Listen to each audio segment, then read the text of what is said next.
다음 방송에서 제공하는 투자 정보는 투자 판단에 대한 조언입니다. 방송에서 제공하는 주식의 가치, 가격 상승 및 가격 하락에 대해서는 방송사에서 보장하지 않습니다.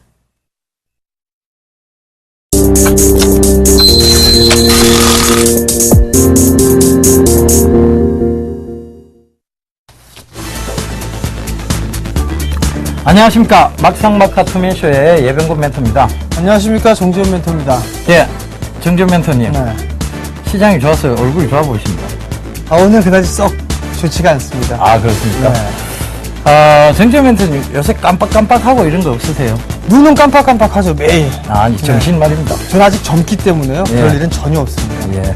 제가 보기엔 한 번씩 깜빡하시는 것 같은데. 자, 우리가 이런 스마트 기기를 많이 쓰다 보니까요. 아무래도 전화번호나 이름 이런 것을 저장해 둘 필요가 없기 때문에 이걸 외운다는 생각을 안 하는 것 같아요. 예전에는요. 이 스마트 기기만 없었을 때까지만 해도 바로 전화번호를 외우고 다니고 이랬었는데 이제 그런 게 없어지다 보니까 오히려 건망증이 더 심해진다고 합니다. 그래서 여러분들 그냥 스마트 기기보다는 조금 이제 뭔가를 자꾸 기억하는 그런 습성을 좀 들이셨으면 좋겠습니다. 우리 막상막하도 이렇게 보면서 종목들을 좀 기억하는 그런 시청자분들이 그렇게 하시면 좀 건망증 예방이 좀 도움이 될 것 같아요. 그렇죠. 매일 시청하시면서 어떤 멘토가 어떤 포트폴리오를 좀 구성하고 있는지, 어떤 종목을 가지고 있는지 그 부분들 한번 생각해 보시면 좋을 것 같고요. 그다음에 건망증을 좀 예방하기 위해서는 아무래도 이 운동이나 팔다리 운동이나 아니면은 일기를 쓰면 상당히 좀 도움이 된다고 하는데 그것보다도 고스톱이 예. 그날 좀 제일 좋지 않을까 생각이 듭니다. 예, 고스톱 좋아하시는군요. 좋아하죠. 예, 불법 도박으로 걸리신 일이 없기를 바라면서 저희가 막상막하 투맨쇼 본격적으로 시작해 보도록 하겠습니다.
예, 오늘 뉴스를 좀 살펴보고 왔는데요. 백신 마스크주 급등했다는 치사율 30% 되는 메르스 공포에 대한 얘기들도 나왔습니다. 근데 이런 얘기들은 조금 이따 나눠봐야 될 것 같고요. 일단은 4월 자동차 수출액도 48억 3천만 달러로 사상 최대를 경신했다는 뉴스.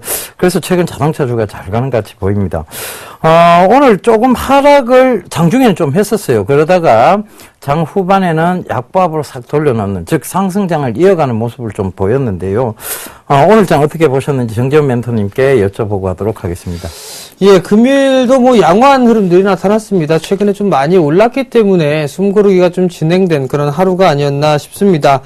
여전히 외국인들 같은 경우는 3거래일 연속적으로 매수를 해주는 그런 모습들이 나타나고 있었죠. 그러면서 지수는 2000포인트대를 넘어서는 그런 모습들이 나타났습니다. 금일도 2010포인트대를 지지를 해주는 그런 모습들이 나타났는데요. 처음 상승을 했을 때는 삼성전자만 상승을 해주는 그런 모습들, 그리고 바닥을 다지고 상승을 했을 때는 업종별로 순환매가 좀 이어지는 그런 모습들이 나타났었습니다. 자, 결국에는 차트를 좀 보시면서 말씀을 좀 드려보도록 하겠는데요. 자, 차트를 좀 보시게 된다라면 우리나라 시장 그리고 세계 시장을 좀 보게 된다라면 아마도 이 따로 움직이는 부분들을 느끼실 수가 있을 겁니다. 다우지수 같은 경우는 신고가를 지속을 해주고 있는 그런 모습들이 나타났었죠. 근데 우리나라 시장은 못 올라가는 그런 모습들이었었습니다. 전고점짜리대가 좀 저항대로 인식을 하고 있는 그런 모습들입니다. 최근 들어서는 상승을 해주는 그런 모습들이 나타났다가 다시 한번 또 이 저항을 받지는 않을까라는 생각들을 좀 해볼 필요성이 있을 것 같은데요. 아마도 조정을 좀 받는다 하더라도 큰 조정은 없을 것 같습니다. 단적인 좀 예를 들자면 해외 지수를 좀 보는 것보다는 MSCI 한국 지수를 좀 보시게 된다라면 전고점을 이미 넘어선 그런 모습들이 나타나고 있거든요. 그렇기 때문에 추가적인 상승 시도는 가능하다라는 점, 그리고 외국인의 매수세는 유입이 추가적으로 될 수 있다라는 점을 좀 보실 수가 있을 것 같고요. 뿐만 아니라 다른 부분들을 좀 보더라도 최근에 프로그램 매수가 상당히 좀 강하게 들어와주는 그런 모습들이 좀 나타났었습니다. 잠깐 PPT를 좀 보시면서 말씀을 좀 드려보도록 하겠는데요. 거래소의 일봉 차트입니다. 일봉 차트를 보시게 되면 전고점이 좀 걸려있는 그런 모습들이 나타나고 있죠. 과거에는 밀려 내려왔다가 상승을 해주는 이런 모습들이 나타나는 그런 흐름들이 나타났었습니다. 이 다음 화면을 좀 보시게 된다면 프로그램 일별 차익 잔고의 흐름입니다. 과거 같은 경우를 보게 된다면 매수와 매도의 차이가 상당히 좀 크게 나타나는 그런 모습들, 4조 5천억 이상 벌어지는 그런 모습들이 나타났습니다. 그러다가 줄어드는 그런 모습들이 나타났었고, 최근 들어서는 지금 2조 한 6천억 정도대로 일단 차익 잔고에 대한 추이가 많이 줄어든 상황입니다. 즉 바스켓이 비어져 있는 그런 상황들이기 때문에 아마도 이 프로그램 매수가 어느 정도까지 더 유입이 되느냐, 그 시점에 따라서 지수가 추가적인 상승을 하느냐 하지 못하느냐, 그 부분들을 생각을 할 수가 있을 것 같습니다. 결국엔 바스켓이 좀 많이 비어져 있다라는 얘기는 지수가 상승하기에는 조금 더 수월한 그런 모습들을 좀 보일 가망성이 높다라고 좀 보셔도 좋을 것 같고요. 결국엔 너무 우울해하거나 걱정하실 필요는 없다. 즉 많이 빠져있는 주식이라도 낙폭과대에 따른 기술적인 반등의 흐름들이 나올 수 있으니까 좀 더 여유를 갖고 보게 된다라면 좋은 결과가 분명히 나타날 수 있다라는 점 말씀을 드리도록 하겠습니다. 예, 우리 시장을 지금 두 가지로 좀 압축해서 봐야 될 것 같습니다. 네. 일단은 첫째는 이제 박스권 상단에 왔단 말이죠. 여기서 추가적인 상승이 가능한지의 여부와, 그 다음 또 하나는 여기서 추가적인 상승이 가능하다면 올라가는 종목군을 따라가야 될 것인지, 아니면 지금 낙폭이 과대한 종목군을 매수해서 조금 상승 구간을 노려봐야 될지에 대한 부분이 좀 남아있을 것 같아요. 멘토님, 여기서 더 추가적인 상승이 가능할까요? 예, 저는 추가적인 상승이 좀 가능하다라고 좀 보고 있습니다. 일단 올해 예상했던 밴드를 좀 말씀을 드리면 2080에서 2350, 1980이죠. 1980 하단이었었고 2350을 상단권으로 좀 보고 있습니다. 즉 하반기로 갈수록 저는 좀 더 수월한 상승이 좀 가능하다라고 좀 보고 있는 그런 관점이기 때문에 추가 상승이 좀 가능하다라고 좀 보고 있습니다. 예, 저도 정재훈 멘토님의 생각과 비슷합니다. 아직은 상승 추세 선상 속에 있고, 물론 단기적으로 얕은 조정이나 건전한 조정의 흐름들은 보여질 것입니다. 그렇지만 전체적으로 보면 상승장을 이어간다는 데에는 변함이 없습니다. 그 점 꼭 좀 참고하셨으면 좋겠고요. 자, 그럼 이제 두 번째 질문 한번 넘어가 보겠습니다. 이게 낙폭 과대된 종목을 좀 사야 될 거예요? 아니면 오히려 지금 실적이 좋아서 굉장히 잘 가고 있는 종목군 위주로 선택을 좀 해야 될까요? 사실 저도 이 부분들에서는 상당히 좀 고민입니다. 오늘 기사거리를 보게 되면 낙폭 과대 종목군들 좀 관심 있게 보자라는 기사가 상당히 좀 많이 나왔었거든요. 대표적으로 보게 되면 펀더멘탈이나 이런 부분들을 좀 살펴보게 된다라면 여전히 실적이 좋은 주식들을 매수를 해야 되지 않을까라는 좀 생각을 하고 있습니다. 일단 우선순위를 실적주로 위주로 좀 보시는 게 좋을 것 같다라고 좀 말씀을 드려보도록 하겠고요. 특히나 대형 섹터들 같은 경우는 그렇게 썩 좋은 실적이 나오는 섹터가 그렇게 많지가 않거든요. 개인적으로 보게 된다라면 건설주들이 요즘엔 조금 자리가 좀 괜찮은 그런 모습들이 나타나고 있거든요. 후발주로 오게 된다면 아마 건설주가 좀 되지 않을까, 저는 그렇게 생각을 하고 있습니다. 예. 그러니까 일단 낙폭 과대된 쪽에서는 건설주를 좀 보자는 입장이고, 저는 여러분들께 좀 얘기를 드리겠습니다. 일단은 지금 실적이 안 좋은 것은 아직도 이제 상승 가닥은 못 잡아놨어요. 그 이유는 뭐냐면 시장이 그만큼 건전해져서 그렇습니다. 오히려 시장이 좀 불건전할 때는, 그리고 투명하지 못할 때는 상승장이 올 때 모두 같이 오르는 장면이 보여지는데요. 시장이 굉장히 투명해지고 있다는 것이 보이는 것이 바로 주도주군이 뚜렷하게 계속 나타나고 있다는 것이죠. 그러니까 리먼 사태 이후에 뚜렷하게 나타났던 주도주거는 자동차 화학 정류, 차화정이라고 불리는 3개 영역이었습니다. 그러다가 어느 정도 다시 조정이 들어오고 다시 올라갈 때는 전차라고 불리는 전자 자동차 쪽이었습니다.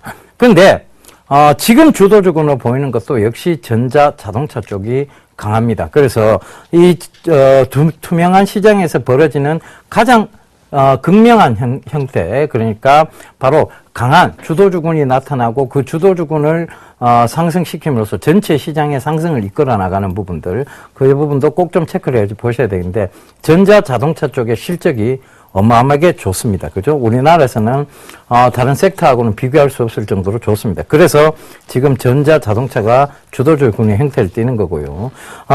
지금 정재훈 멘토님께서 말씀해 주신 건설주 같은 경우에는 너무 낙폭이 과했는 데다가 이제 건설 경기가 조금 안정화 추세로 가는 것이 아니냐에 대한 낙관적인 얘기들이 좀 나오고 있기 때문에 그렇습니다. 정재훈 멘토님 말씀이 옳으니까 그 점 또 잘 참고하셔서 여러분들께서 잘 대응하셨으면 좋겠습니다. 자, 그럼 오늘 본격적으로 들었다 놨다 했던 특징 종목군부터 살펴보고 가도록 하겠습니다. 화면으로 보겠습니다. 예, 첫 번째 종목 삼성 엔지니어링이네요. 삼성 엔지니어링 오늘 좀 급등이 나왔습니다. 그러니까 낙폭이 과대했다는 시장의 해석과 더불어 그 다음에 건설 경기, 조금 전에 말씀드린 그 건설 경기가 이제 회복에 따른 반발 매수세가 같이 유입이 됐다. 즉 기술적 반등과 반발 매수세, 이것이 같이 융합이 되면서 삼성 엔지니어링이 크게 오르는 모습을 보이는데, 요뿐만 아니라 비단 요 문제뿐만이 아니고 삼성의 이제 그룹 지배구조 개편에 대한 부분에 대해서도 삼성 엔지니어링도 결국은 수혜를 받지 않겠느냐라는 시장의 해석들이 조금 있습니다. 이 부분 좀 살펴보고 가도록 하겠습니다. 정재훈 멘토님. 네. 뭐 많이 빠졌어요, 삼성 엔지니어링. 그렇죠. 네, 많이 빠졌다가 이제 올라오는 건데 그냥 단순 기술적 반등이라 봐야 되겠습니까? 일단 삼성 엔지니어링 이 한 종목만 놓고 보게 되면 이런저런 좀 얘기들이 좀 많이 있습니다. 이건희 회장 뭐 얘기도 있는 그런 부분들이기 때문에 좀 민감한 부분들이기 때문에 이 부분도 좀 생략을 좀 하도록 하겠고요. 다만 이제 실적을 좀 보게 되면 삼성 이 건설사들 같은 경우는 이제 흑자로 턴어라운드가 되고 있는 그런 기업들이 많이 있었습니다. GS건설 같은 경우도 흑자로 좀 바로 돌아서는 그런 모습들이 나타났고요. 결국에는 이 대형 프로젝트, 해외 쪽에서 하고 있는 대형 프로젝트에 대한 수주 부분들이 늘어나고 있고, 그 다음에 정부 정책까지 좀 맞물리는 그런 모습들이 나오면서 조금 더 이 투심이 회복되지 않는가라고 좀 보고 있습니다. 잠깐 차트를 좀 보시면서 말씀을 드려보도록 하겠는데요. 우선 건설주들을 하나씩 좀 보도록 하겠습니다. 삼성 엔지니어링 같은 경우도 지금 바닥을 이제 곧 탈피를 해주는 그런 모습들이죠. 조금만 더 상승을 한다면 정배열로 바로 전환이 될 수 있는 그런 모습들이 나타나고 있고요. 대림산업은 조금 아직까지 추세를 돌파를 해주지는 못했죠. 근데 GS건설도 이제는 정배열권역으로 좀 진입이 되고 있다라는 거. 저는 만약에 탑픽 종목을 꼽는다라면 이 GS건설을 저는 꼽고 싶습니다. 왜냐하면 유상증자를 GS 오너들도 지금 현재 진행을 하고 있거든요. 유상증자에 참여를 하고 있는데 그 부분들을 보게 된다라면 아마도 충분히 좀 상승을 할 수 있지 않을까라고 좀 생각을 하고 있고요. 그다음에 현대건설은 아직까지도 아닙니다. 그리고 마지막으로 삼성물산은 같이 삼성 엔지니어링을 좀 엮어서 봐야 될 것 같은데 제가 봤을 때는 GS건설이 탑픽이다라고 생각을 하고 있는데 예병근 멘토님은 좀 어떻게 생각하실지 궁금하거든요.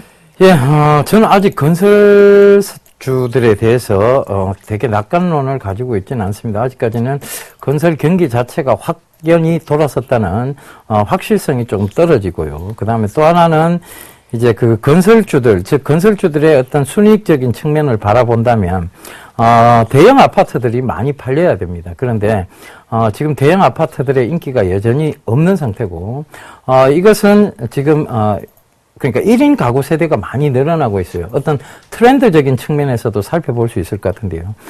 지금 여기 우리 이 지금 스튜디오 안에도 제작진과 스태프들이 굉장히 많이 있고 저희까지 있습니다.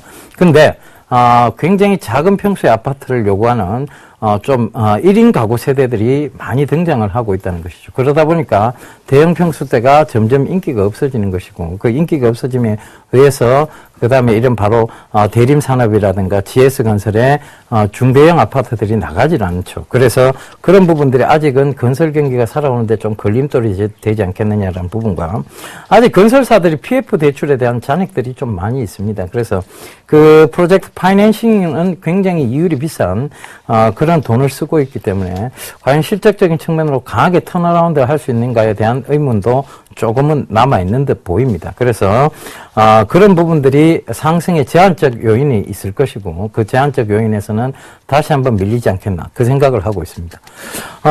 물론 GS건설 좋습니다. 그 다음에 삼성엔지니어링도 최근 새로운 좋은 모습을 보이고 있는데 따라가는 매수 전략보다는 지금은 차분히 조정을 기다렸다가 낙폭 과대에 대한 부분에 대한 상승분을 여러분들께서 취하시는 게 맞는 전략이다 보여집니다. 정준 멘토님 어떻게 생각하세요? 예, 일단 저는 조금 다르게 좀 보고 있습니다. 일단 건설사 이 PF 대출이나 이런 부분도 좀 남아 있는 그런 사항들이거든요. 근데 최근에 이 수급을 보게 된다면 양쪽 기관과 외국인 쪽에 상당히 공격적으로 좀 매수를 해주는 그런 모습들이 나타나고 있습니다. 단적인 예로 일단 삼성 엔지니어링 하나만 좀 보면서 말씀을 드려보도록 하겠는데요. 외국인들이 상당히 공격적으로 과거에서부터 긴 시간 동안 매수를 해주는 그런 모습들이 나타났고요. 기관 쪽에서도 양매수가 좀 나와주는 그런 모습들이 나오고 있습니다. 결국에는 이제 누가 더 끌어올리느냐 이 부분들을 좀 생각해 볼 필요성이 있을 것 같은데요. 저는 하반기 정도가 되게 되면 일단 제 개인적인 예상인 부분들이지만 일단 1분기에 자금이 좀 유입이 될 수 있다라고 좀 보고 있습니다. 그렇게 된다면 소위 말해서 트로이카라는 얘기를 하죠.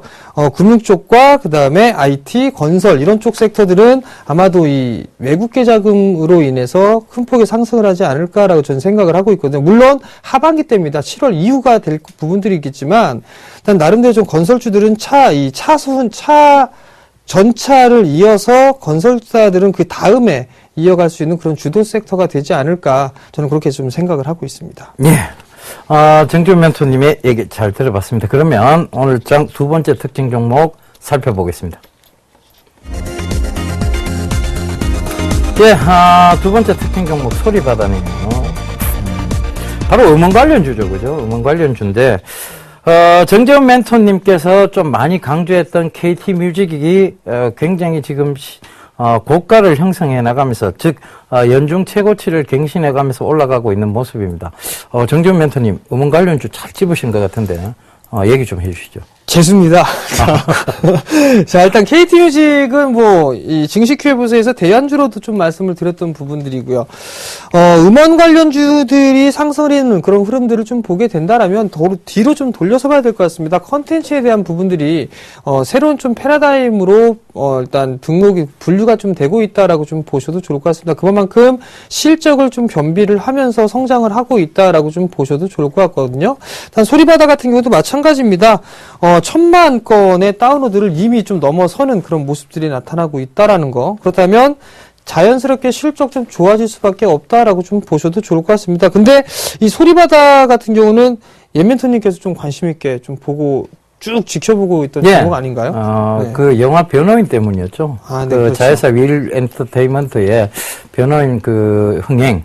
거기에 대한 수혜가 분명히 있을 거라고 생각을 했고 그것이 뒤늦게나마 지금 실적이 반영될 것이라고 생각을 했고 거기에 더불어 이제 하나를 더 양념으로 얹자면 바로 이 음원 가격이 상승한다라고 보고 있었습니다. 그래서 전체적으로 보면 저희가 대학원 다닐 시점에 저작권 관련된 전공을 많이 했던 친구들이 있습니다. 그러니까 그때 당시가 가장 저작권법을 공부를 많이 했던 세대입니다. 저희 대학원 무렵쯤이. 그래서 그 전공자들이 지금 나와서 저작권법과 관련된 소송들을 많이 하고 있죠. 그래서 지금은 카피 제품이라든가 이런 그 이미테이션 제품에 대한 단속도 심해졌고 그다음에 이 저작권과 관련해 대해서 민사 소송도 활발히 진행되고 있는 편입니다. 그래서 이런 사회적 풍토가 계속 이어지는 한은 음원도 역시 음원 영화, 컨텐츠 마찬가지입니다. 이런 것들에 대한 불법 다운로드, 즉 불다라고 얘기를 하는데 이런 것들이 조금 좀 자제되어지고 그 다음에 법률상 제재가 이어지지 않겠냐는 부분 그리고 이런 것들이 제재가 이어진다면 결과적으로 음원 가격적인 부분도 인상이 될 수 전 세계적으로 보면 우리나라가 음원 가격이 제일 싸다고 합니다. 그래서 그런 부분들도 살펴보신다면 이 음원 저작권과 관련된 음원 가격대에 대한 상승 그래서 음원 관련주인 KT뮤직과 소리바다는 여전히 좀 올해 한 해는 조금 지속적으로 지켜봐야 될 관심 섹터가 아니냐. 왜냐하면 저작권, 컨텐츠 이것에 대해서 정부의 정책이 굉장히 우호적이고 보호하려는 의지가 강해 보입니다. 그래서 그 성장성들이 겸비가 돼 있다고 볼 수 있는데요. 그런 측면에서 좀 강하게 살펴봐야 될 것 같습니다. 별 다른 얘기 없으시죠? 네, 없습니다. 예, 바로 세 번째 특징 종목 살펴보고 가겠습니다. 예, 8호입니다. 오늘 뉴스에도 잠깐 나왔었는데요. 코로나 바이러스죠. 그러니까 이 코로나 바이러스가 지금 치사율이 굉장히 높다고 합니다. 예, 바로 중동에서부터 시작이 됐는데, 이 코로나 바이러스, 메르스 코로나 바이러스라고 얘기를 하는데, 이름도 어렵습니다. 길고.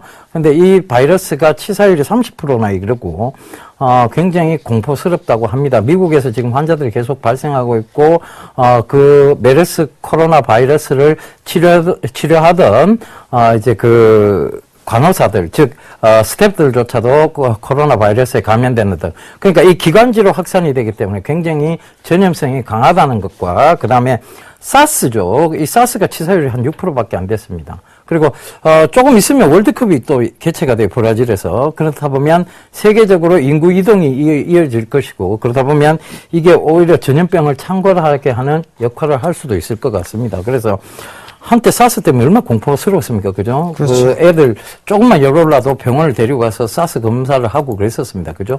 그 부분 또 좀 살펴보면서 넘어가도록 하겠습니다. 일단 이게 이어질까요?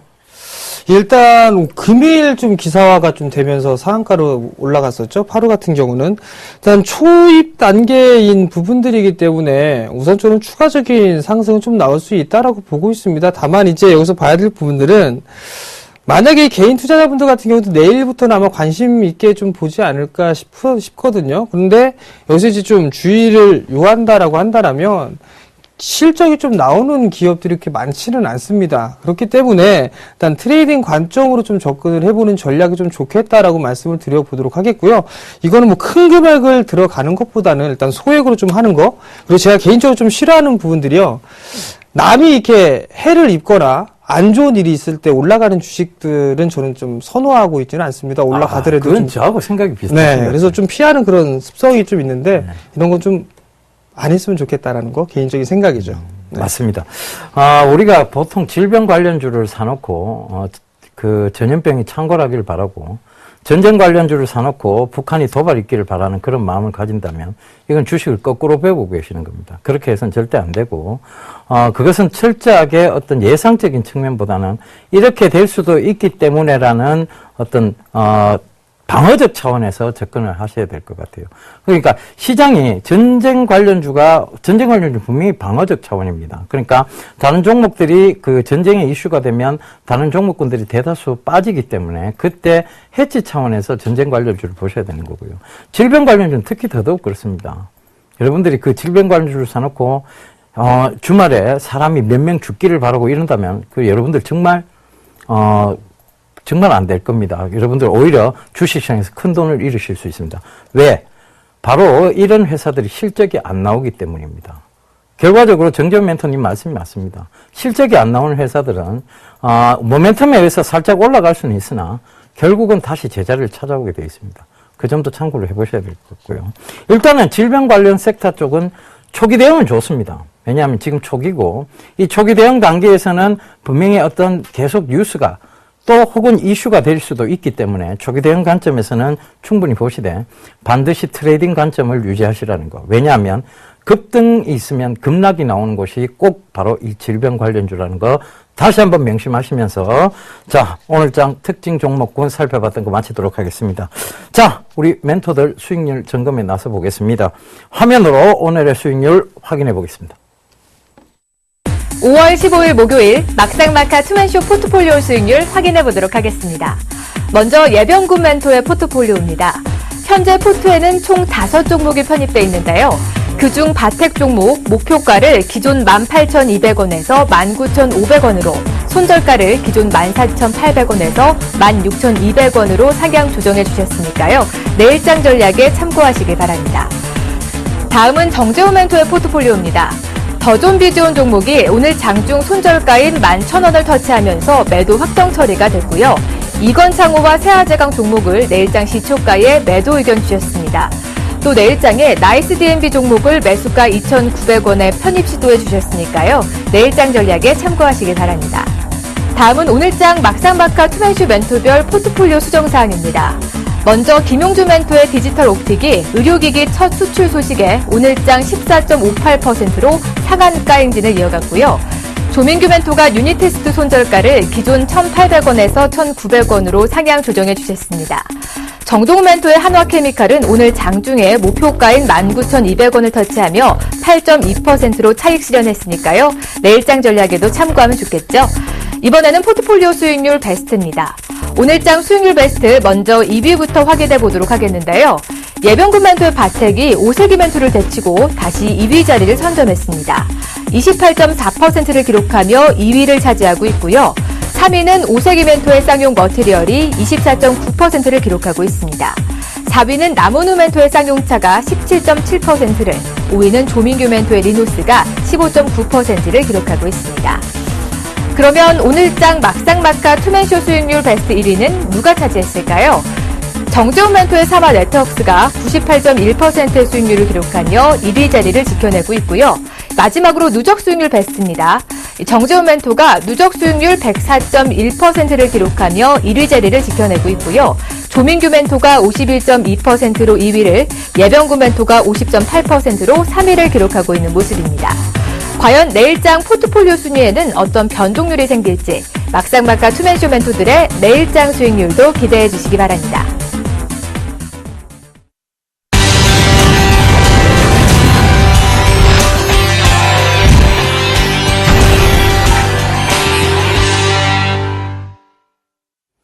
예, 오늘도 정재훈 멘토가 1위네요. 자, 축하드리도록 하겠습니다. 과연 그 1위를 언제까지 지킬 수 있을지는, 조금 더 지켜봐야 알 것 같습니다. 그죠? 예, 웃으면서 말씀드리도록 하겠습니다. 자, 일단, AS 좀 해드릴게요. 바텍이 많이, 오늘 갑자기 크게 올라왔습니다. 그죠? 바텍이 크게 올라왔는데, 바텍이 크게 올라왔기 때문에 목표가를 저희 예각기법에서는 목표가 의미 없다라고 말씀드렸죠. 그죠? 목표가를 다시 상향을 하는데 의미는 없습니다. 그죠? 19,500원 상향했고, 손절가를 16,200원으로 확 올렸습니다. 그죠? 요거는 꼭 중요하게 저장을 하셔야 됩니다. 왜? 이게 어깨니까, 지금의 어깨입니다. 여기서 추세를 꺾게 된다면 이게 지금 어깨가 될 수 있고, 만약에 여기서 추세를 더 살려간다면 어깨는 다시 높아질 겁니다. 키가 큰 사람이 되겠죠. 그죠? 그런 사람이 될 거고. 한신기계, 즉, 지금 이제 수익률 12%대로 진짜 신압으로 조금씩 올라오고 있습니다. 그죠? 그래서 좀 답답하긴 합니다만 일단 잘 올라오고 있다는 거. 사조 시푸드도 급등이, 오늘 급등의 자리대를 잘 지켜주고 있다는 것이고요. 수익률은 다 플러스네요. 그죠?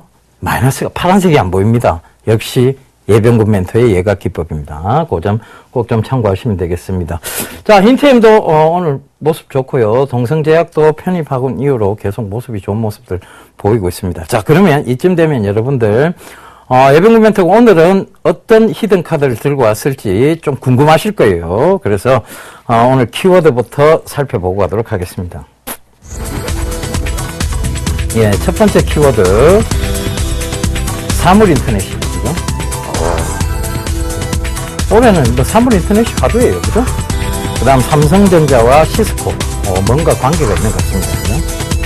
세 번째 광트랜시버. 요거까지 얘기 나와보면 뭐 거의 끝났습니다. 그죠? 여러분들 딱 눈치 채셨습니다. 예. 눈치 깠다고 얘기할 뻔 했습니다. 그죠? 예.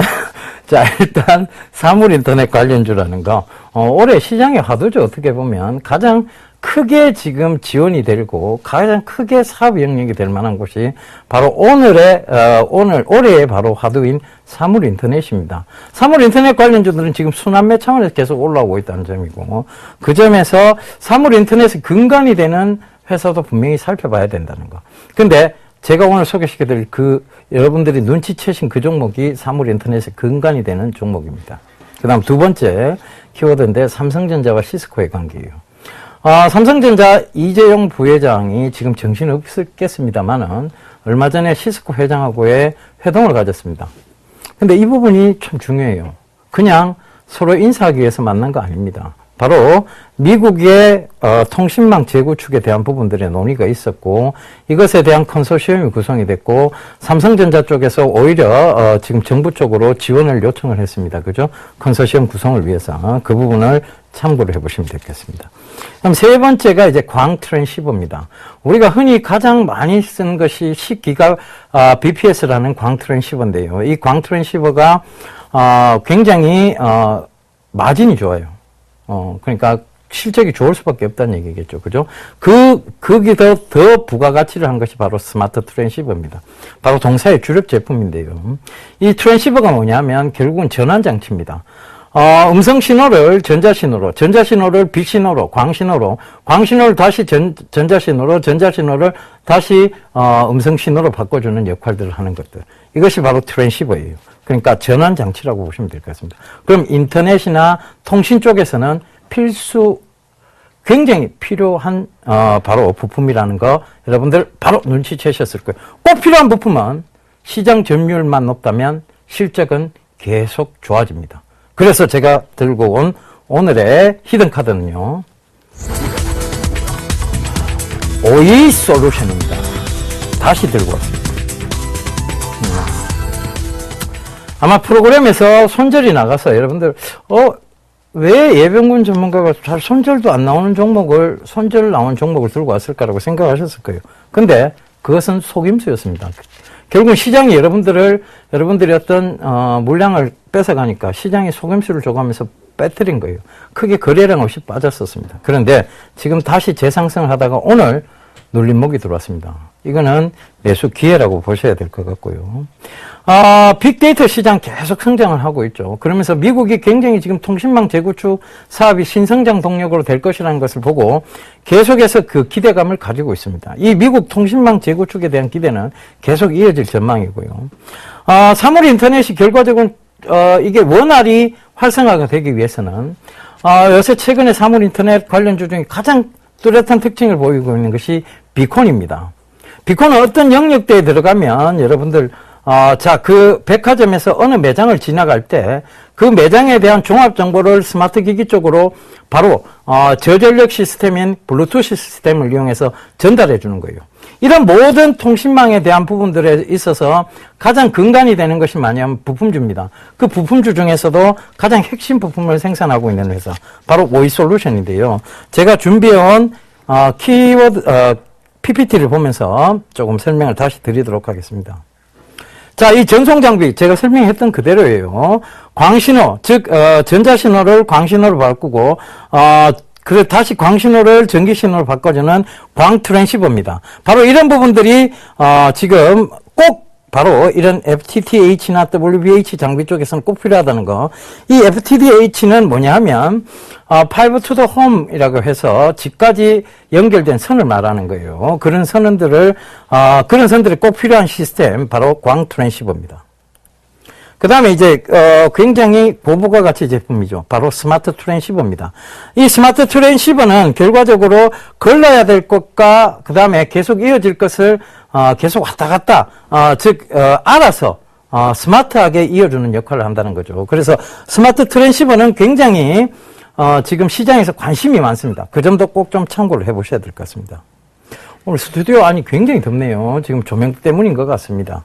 자, 그 다음 바로 수출 확대 예상되는 부분에 대해서입니다. 바로 수출이 지금 급격하게 확대가 되고 있는 부분들 여러분들 도표를 통해서 확인하실 수 있겠습니다. 2013년도, 2014년도, 2015년도까지 가파른 성장세를 이어가는 것과 내수 시장도 확대가 되고 있다는 점도 참고를 해보신다면 자, 수출 쪽은 오히려 더 기대가 되고 있다는 점도 참고해 보신다면 이 회사가 얼마 전에 발표한 깜짝 실적과 그 다음에 앞으로 이어질 실적 전망에 대한 호재까지 생각을 해보셔야 될 것 같습니다.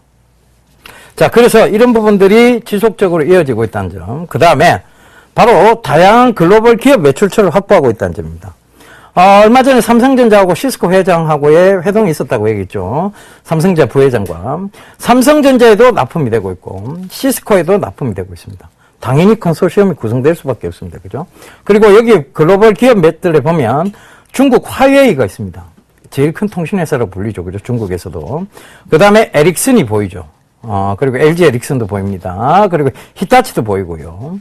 자, 이런, 수미토모도 보이죠. 그죠? 수미토모 일렉트릭이라고 해서, 수미토모 그룹이죠. 수미토모 그룹이 일본 내에서는 굉장히 큰 그룹 위치를 차지하고 있다는 거, 일본을 다녀오신 분들이라면 아마 아실 겁니다. 그죠? 그런 점도 참고를 해보시면, 세계 글로벌 기업 중에, 굉장히 다양한 매출처를 확보하고 있다는 것도 동사의 어떤 수혜가 분명히 될 것 같습니다.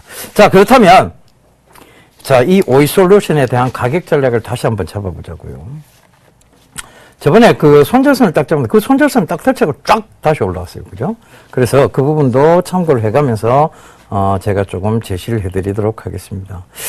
일단 전체적으로 보면 오이 솔루션은 아직까지도 저평가되어 있는 구간은 맞습니다. 실적도 깜짝 실적인데 왜 오르지를 않고 오늘까지도 조정을 받았느냐에 대한 부분인데요. 결국은 자, 눌러서 여러분들을 공포의 구간으로 만들어 놓고 있다는 것밖에 없습니다. 그 점 참고해 보시면 될 것 같고요. 일단 매수가는 금일 종가가 18,000원이에요. 그죠? 그러면 18,000원의 매수가 설정을 한번 해보겠습니다. 그 다음에 목표가는요. 의미는 없습니다. 그죠? 예각기법에서 목표가 의미 없다라고 말씀드렸는데 의미는 없지만 일단 잡아놓겠습니다. 프로그램 특성상 21,300원 잡아드리겠고요. 손절가는 다시 한번 16,800원을 잡아드리도록 하겠습니다.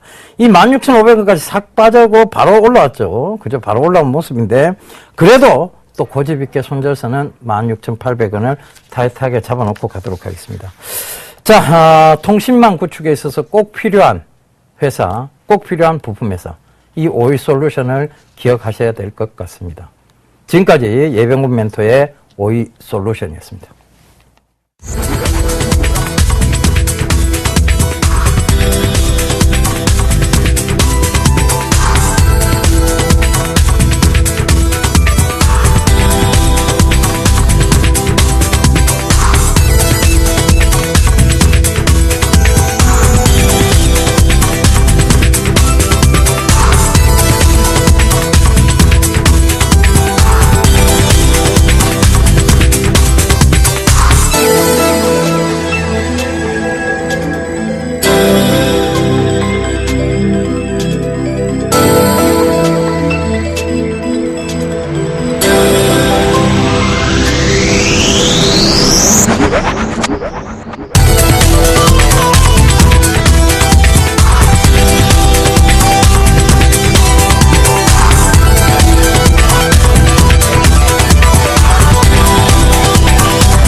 정재훈입니다.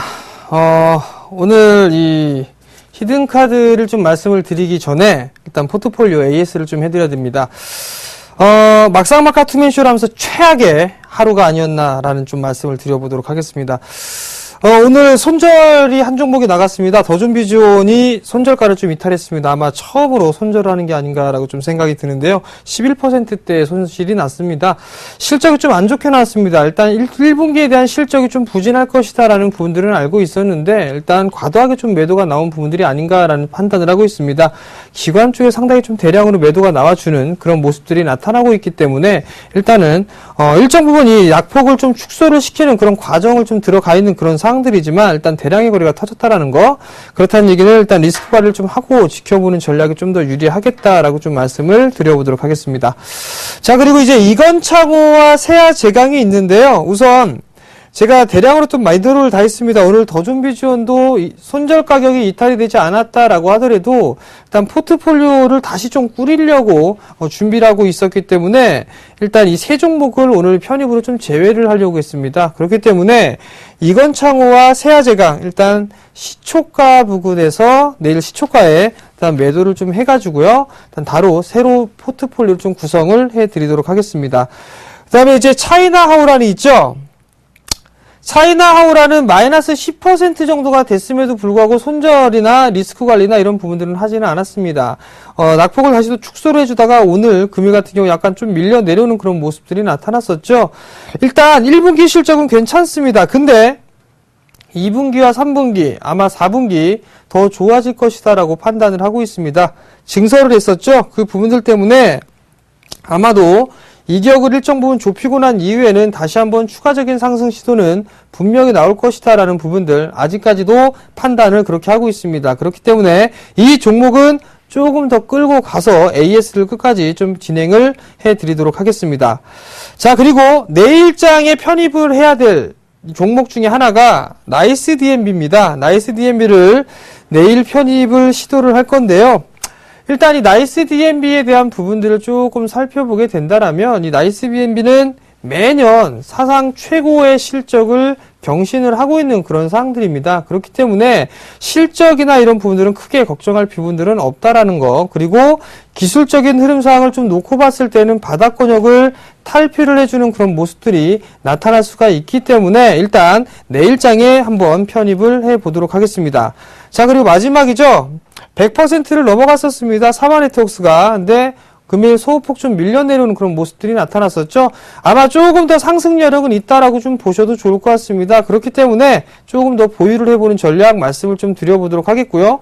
여전히 수급적인 부분들 괜찮은 흐름들이 나타나고 있습니다. 그리고 여전히 이 엔터주들에 대한 부분들, 중국에 관련돼 있는 엔터주 관련주들은 나름대로 견조한 모습들이 나타나고 있고 현재 대장의 모습을 보여주고 있고 관련주들 또한 마찬가지로 크게 밀려 내려오는 그런 모습들은 보여지지 않고 있습니다. 그렇기 때문에 조금 더 보유를 해보는 전략 말씀을 드려보도록 하겠습니다.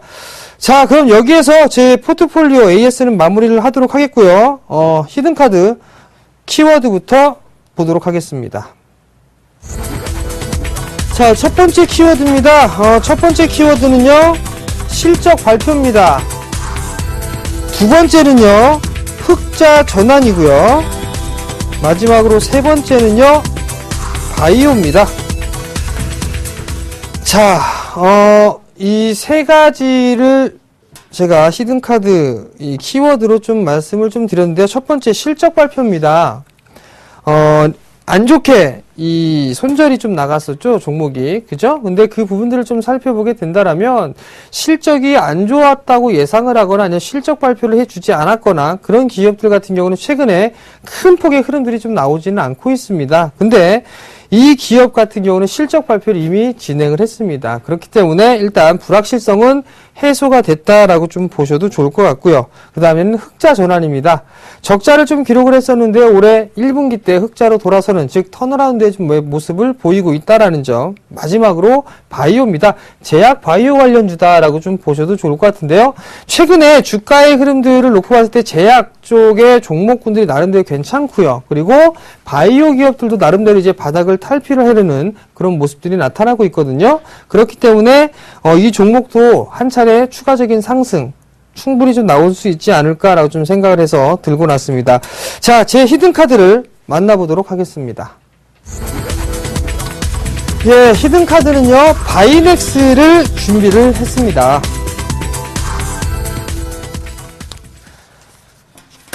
자, 바이넥스에 대해서 말씀을 드려보도록 하겠습니다. 자, 바이넥스 같은 경우는 바이오 기업이다 라고 좀 말씀을 드릴 수가 있겠네요. 자, 하나씩 화면을 보시면서 말씀을 드려보도록 하겠습니다.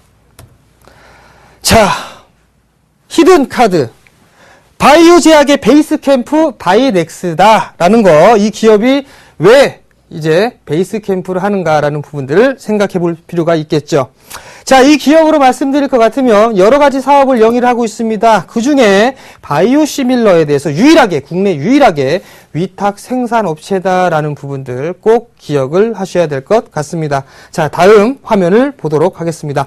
자, 사업 영역을 보실 필요성이 있을 것 같은데요. 세 가지 사업을 영위를 하고 있습니다. 바이오 생산, 그리고 세포 조직에 대한 공학 연구를 하고 있고요. 마지막으로 의약품에 대한 생산 부분들도 하고 있다. 즉 여러 가지 사업을 광범위하게 하고 있다라고 좀 보셔도 되겠죠. 그럼 옆에 있는 이 이미지는 그냥 넘어가도록 하겠습니다. 자, 다음 화면입니다.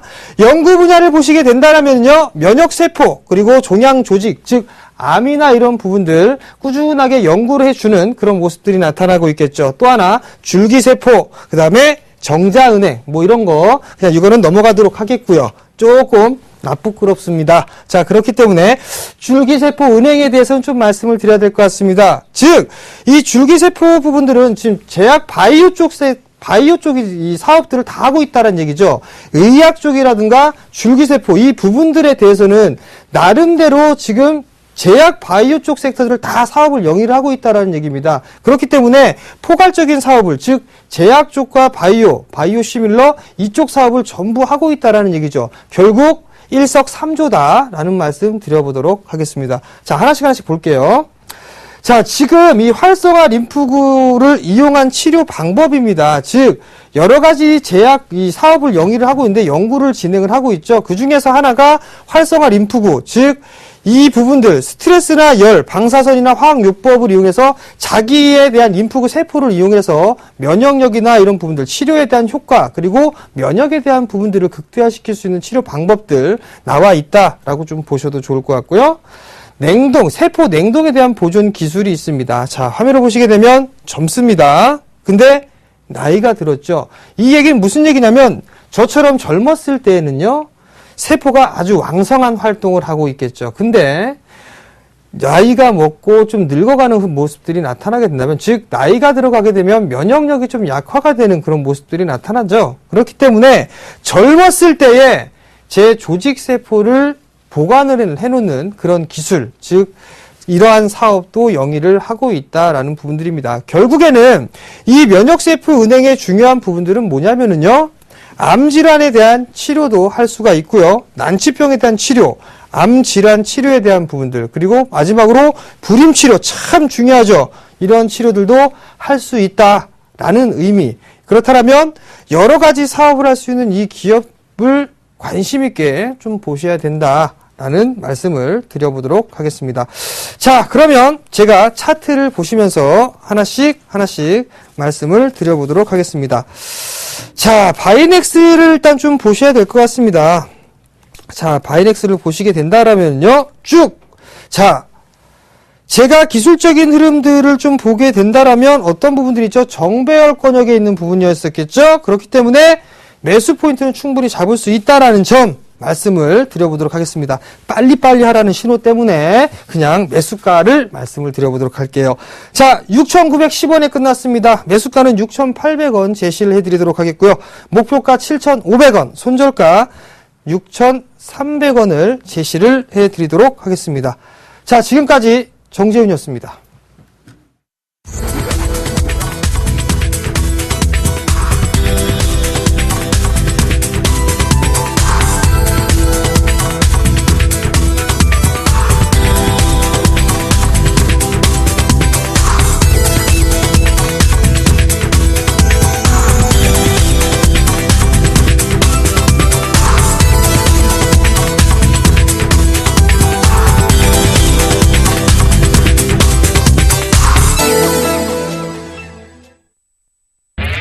검색창에 샘플러스를 입력하시고 전문가 방송을 클릭하시면 서울경제 특급 전문가들이 여러분의 수익률을 책임집니다.